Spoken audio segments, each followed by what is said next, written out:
이 영상을 보실 되게 많은 분들이 좀 핫하다고 이미 알잖아요? 그럼 거의 끝물이에요. 제발 하지 마세요. 안녕하세요, 고든성기입니다. 외식업 아이템을 선정할 때 보면 많은 분들이 먼저 메뉴에 집중을 하곤 하죠. 어떤 메뉴가 있는데 이걸 차별화 포인트를 살짝 줘서 이렇게 만들면 또는 저렇게 만들면 되게 재밌으면서도 맛있겠다 하는 뭐 요런 거예요. 오늘 저는 그런 부분 말고 좀 더 전략적으로 대세 흐름을 타는 관점을 말해볼까 합니다. 나름 돈 되는 통찰력이 되겠다 하는 부분이 있으니까 들어두셔서 나쁠 거 없을 것 같아요. 마지막 부분에는 이 영상을 찍고 있는 2023년 2월 기준으로 지금 당장 꿀 빨 수 있는 아이템도 몇 가지 소개를 해보겠습니다. 우리나라 사람들이 시대가 변한다 해도 절대 변치 않고 계속해서 먹는 그런 메뉴들이 있습니다. 흔히 소울푸드라고 하죠. 저는 고기 관련 채널이니까 고기 관련 메뉴만 조금 열거를 해볼게요. 김치찌개, 제육볶음, 돈가스, 치킨, 족발, 보쌈, 뼈해장국, 순댓국, 짜장, 탕수육, 삼겹살구이, 뭐 고기구이 이런 거 다 포함해서 뭐 이런 것들이 있겠네요. 제가 괜히 소울푸드급 메뉴를 열거한 건 아니고요. 다 이유가 있습니다. 그 이유는 영상 계속 보시다 보면 자연스럽게 알게 되실 거고요. 이 정도 메뉴들은 되어야 제가 오늘 이야기 드릴 관점의 최소 요건 정도는 됩니다. 한국 사람 누구나 다 맛있다고 느끼는 호불호 없는 메뉴, 이게 최소 요건입니다. 그 중에서 오늘은 돈가스를 예로 들어서 설명을 해볼게요. 과거 한 10몇 년 동안을 쭉 돌이켜 생각을 해보면은 어느 순간에 돈가스집 간판이 엄청나게 많이 보일 때가 있었을 겁니다. 그 수많은 간판들이 한 2, 3년 정도 이렇게 쫙 많이 있다가 어느 순간 싹 사그라들죠. 그때는 그냥 유행인가 보다, 그리고 사라졌을 때는 유행이 끝났나 보다, 이렇게 생각을 했었는데요. 유통업을 하다 보니까 그거에 대한 명확한 법칙 비스무리한 게 있는 것 같더라고요. 자, 돈가스는 보통 돼지 등심을 원료로 하는 메뉴입니다. 이 등심이라는 부위는 돼지를 발골을 하면 대충 한 5에서 6% 정도 수율이 나와요. 유통업을 해본 경험상 이 정도 수율은요, 수율이 15% 정도 나오는 삼겹살이나 18에서 20% 정도 나오는 뒷다리살만큼 많은 양은 아니고요. 그렇다고 항정 가브리 갈매기처럼 수율이 한 0.3% 조그만하게만 나오는 그렇게 적은 부위도 아니고요. 딱 뭔가 애매하게 많은 부위예요. 자, 그럼 소울푸드인 돈가스의 주원료, 그리고 약간 많지도 않고 적지도 않은 애매한 수율, 이 두 가지 특성이 일으키는 현상이 있습니다. 이게 전국적으로 부족할 때는 엄청나게 부족해서 시세가 폭등을 하고요. 남아돌아서 쌓일 때는 엄청나게 쌓여서 시세가 엄청나게 떨어집니다. 그렇게 해서 이 시세의 최고점과 최저점이 상당히 차이가 많이 나고요. 이 최고점과 최저점의 변동 속도가 되게 몇 년에 걸쳐서 완만하게 일어납니다. 정확하게 설명하자면 이렇게 완만한 게 아니라 폭등 했다가 쫙 떨어졌다가 이런 식으로 갔다가 폭락. 여기서 돼지 등심에 주목할 건 그 시세 변동 속도가 완만하다는 겁니다. 예를 들어서 아까 제가 말씀드린 항정 가브리 갈매기살 같은 돼지 특수 부위는요, 얘네도 이 시세 변동폭이 엄청나게 큰 편인데요, 이것들은 시세 변화 속도가 너무 빠릅니다. 이게 막 재고가 막 쌓여있다고 치자고요. 근데 갑자기 유행을 탔어. 그러면 유행을 한번 타면 순식간에 재고가 동나버리고 없는 거예요. 한편 아까 말씀드린 뒷다리살처럼 수율이 굉장히 높은 부위, 그러니까 많이 나오는 부위는요, 시세 변화가 거의 없습니다. 살짝 있기는 하지만 뭐 그렇게 변동폭이 크지는 않아요. 그래서 뭐 돼지 특수 부위라든가 뒷다리살 같은 경우는 전략적으로 타이밍을 노려서 사업 아이템으로 삼기에는 좀 무리가 있습니다. 그냥 스테디셀러 같은 거 안정적으로 가는 거, 이런 식으로 생각하면 돼요. 한편 돼지 등심은 시세 변동폭도 엄청나게 크고 시세가 폭락한다 하더라도 전국적으로 돼지 등심의 재고량이 소진될 때까지 시간이 좀 많이 걸립니다. 그래서 시세가 만약에 폭락을 했으면 한 2, 3년 정도 바짝 벌고 나가기 딱 좋아요. 여러분이 식당에서 무언가를 사 먹을 때 어느 정도 심리적인 적정 수준이 있잖아요.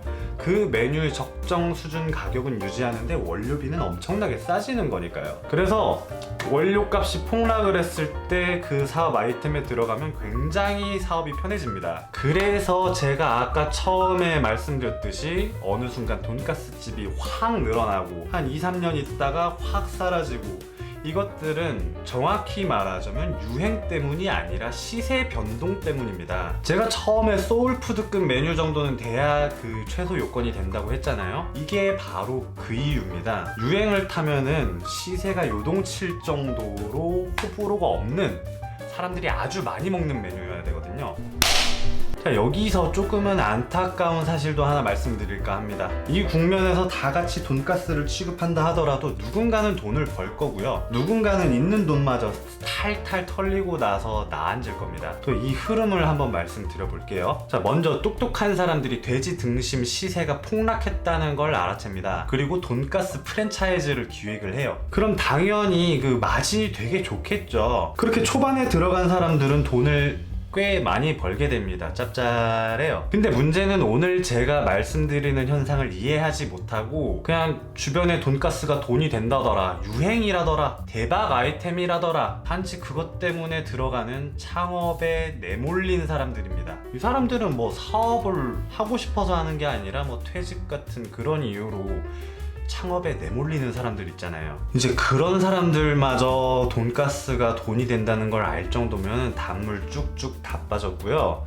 이제 끝물이라는 겁니다. 더군다나 외식업 창업이라는 게 갑자기 도깨비 방망이 휘둘러가지고 뚝딱 하고 나오는 것도 아니잖아요. 준비하는데 몇 달 걸립니다. 그럼 그렇게 또 아까운 시간이 조금 더 흐르겠죠. 어쨌든 이래저래 해가지고 돈가스 집을 하는 사람들이 엄청나게 많아집니다. 그럼 돼지 등심 수요가 엄청나게 많아지는 거예요. 그럼 어느새 전국적으로 냉동 돼지 등심이 엄청 많이 있던 게 싹 다 사라지는 순간이 옵니다. 딱 그 시점, 이 어느 시점이라고 딱 명확하게 말씀드릴 수는 없어요. 근데 마치 꺼져 있던 스위치가 확 켜지듯 어느 순간 갑자기 돼지 등심의 시세가 폭등을 하기 시작할 거예요. 이렇게 한번 스위치가 켜져가지고 폭등하기 시작하면은 웬만한 내공으론 버틸 수가 없습니다. 아마 노련한 사람들이 이때쯤이면 권리금 받고 다 빠져나갔을 거예요. 그렇게 아무것도 모르는 사장님들은 이 거대한 흐름의 파도를 온몸으로 직방으로 맞고 그냥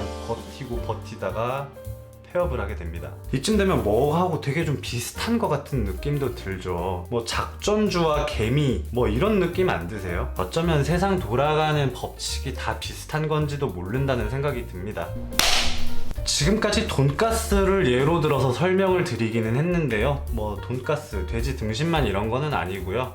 이런 거 찾아보면 되게 많아요. 이게 뭔가 전국적으로 되게 핫한 아이템으로 떠올랐다 싶으면은 그 원료의 시세를 한번 살펴보는 것도 좋아요. 이렇게 되짚어서 보면 그 원료가 굉장히 싸게 풀리는 시점일 경우가 되게 많더라고요. 자, 어쨌든 제가 지금 영상을 찍고 있는 2023년 2월 초, 지금 들어가면 돈이 될 것 같은 아이템들 이런 거 몇 가지 찝어볼게요. 물론 제가 찍는다고 해서 반드시 돈을 번다 이렇게 생각하지 마시고요. 그냥 그럴 확률이 높다 이러는 거지, 망하고 나서 저한테 따지지 마시고, 사업은 본인 책임이니까 저 분명히 경고했어요. 자, 지금 돼지 족발에 한번 주목을 해보세요. 지금 국내산 돼지 족 시세가 엄청나게 떨어졌어요. 제가 일하고 있는 와중에서 본 시세 중에 제일 싸요. 아마 이거보다 더 떨어질 일은 없을 것 같아요. 그 정도 생각이 들 정도로 엄청나게 쌉니다. 냉동 재고는 뭐 어마어마하게 쌓여 있고요. 지금 막 족발 납품하시는 분들 막 죽을라 그래요. 이 재고 보관료하고 막 이런 데 치여가지고 진짜 힘들어 하십니다. 그럼 뭐다? 이게 돈이 되는 타이밍이다. 자, 그리고 족발이 이렇게 시세가 떨어져 있으면 돼지 사태에도 영향이 있습니다. 족발에서 살코기 부분만 따로 떼서 발굴하면 이게 사태거든요. 그래서 지금 사태도 굉장히 싼 편이에요. 그래서 그걸 활용한 메뉴도 생각을 해보시면 도움이 될 겁니다. 가령 뭐 족발집의 단짝 메뉴인 보쌈 있잖아요. 보쌈 사태로 해도 맛있어요. 요새 트렌드는 삼겹살인 것 같은데 사태에도 보쌈. 자, 한우 불고기도 한번 주목을 해보세요. 지금 한우 시세가 굉장히 떨어져서 그 농가들이 되게 힘들다고 하는 뉴스가 좀 나왔을 거예요. 근데 여러분들이 뉴스에서 한우 시세는 폭락했다는데 왜 내가 사 먹는 한우 값은 안 떨어지냐 이런 말씀을 많이 하실 텐데요.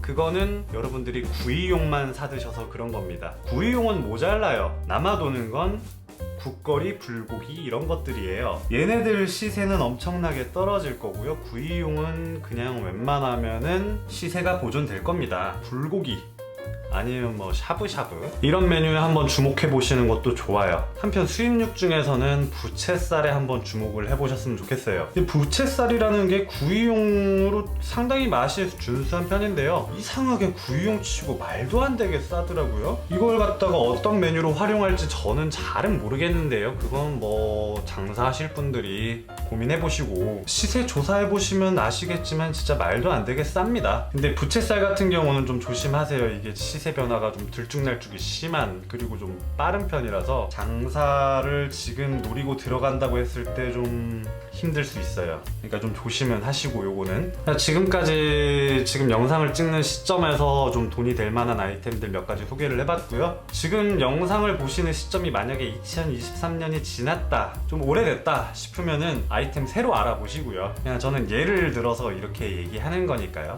뭐 정확한 시세 같은 경우는 그 장사하시려는 지역 근처에서 이렇게 발품팔아 알아보시는 게 제일 좋습니다.